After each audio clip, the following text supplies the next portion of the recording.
When you hear people talking about how successful they've been and how you should copy them, they're almost always talking about starting a business from scratch. What little do you know is that most businesses, we're talking over 95% of them that are started from scratch, fail within the first 5 years. Now, what I'm talking about and what I've used to generate over $9 million a year in revenue has over a 95% success rate after 5 years of owning it.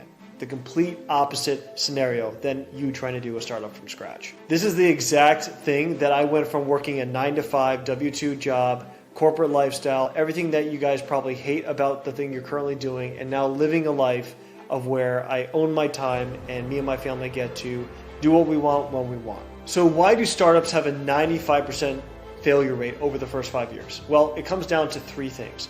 When you are doing a startup, you're going from 0 to 1, meaning you're starting off with a product, maybe sometimes not even that, and you have 0 customers, you have 0 reputation, you have 0 testimonials, everything is just a big fat 0.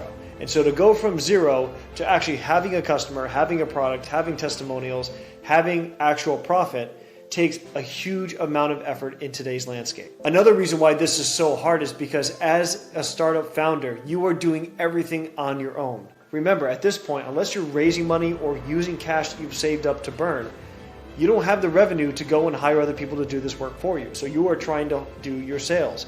You are trying to do your marketing. You are trying to create the product and actually service the customer. And trying to wear all these hats at once is extremely hard, inefficient, and most people cannot do it successfully. Also, another reason why startup failures are so high is because people usually do it backwards. And what I mean by that is they think they have a service that people want. And so then they make up an idea for a company. They go through all the motions and efforts to put this thing into being. They go out there, they market their service, and they try to get customers to pay them so they can actually make some money. When in reality, when you are starting from 0 to 1, what you want to do is you want to lower your risk in terms of your time risk as well as your capital risk. So how do you go about doing that? Well, you go about it actually seeing if the service that you're offering is already successful in the market. It's almost impossible to go and create something new from scratch that's completely different than everybody else and succeed at it, right? What you want to do is go and look at things that have succeeded.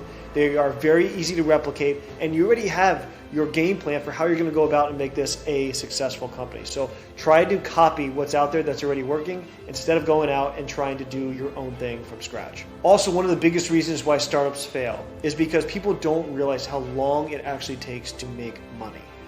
When you start something from scratch and you're trying to go out there and chase after your first client, it can take days, weeks, months, sometimes even years, depending on the type of business that you're going to be running.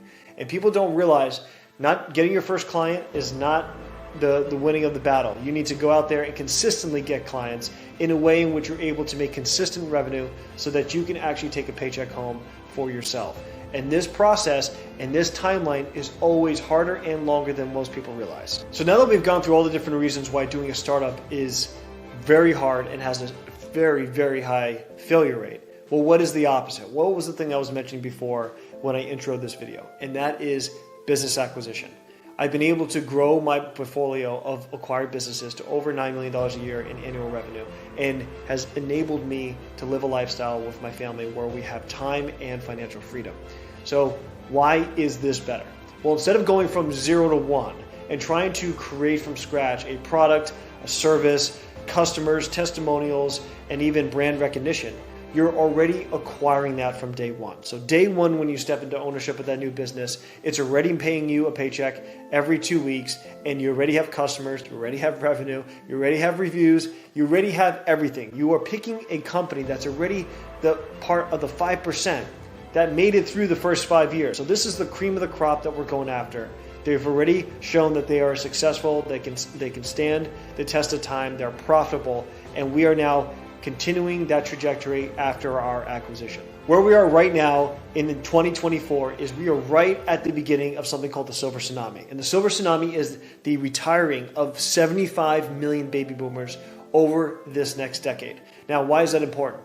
Well, because those 75 million baby boomers own 13 million small businesses in the United States, which represents over 1/3 of all businesses. So these businesses are going to have to exchange hands in the next 10 years, which means the owners are retiring. They're either going to retire and give it to their kids, they're either going to retire and sell it, or they're just going to shut down the business and retire. Obviously, we're going after the ones who want to sell that business. Now, these are 1/3 of all of the businesses that are currently operating, and many of them represent profitable, sustainable, cash flowing, boring businesses. These are the things that you think of when you think of essential services, things that you use on a daily basis, and things that people are going to be able to use on a daily basis for the next decade or more. If you want to find out more about the Silver Tsunami, actually there's going to be a link at the end of the video.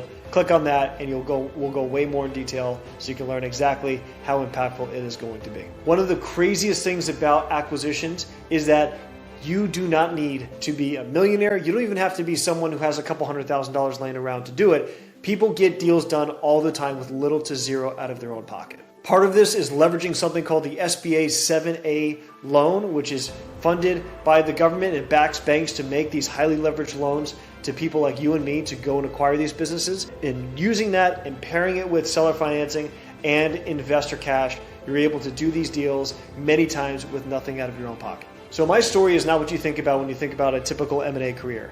First off, I got out of college and went right into the Army. I was a military intelligence officer for 6 years.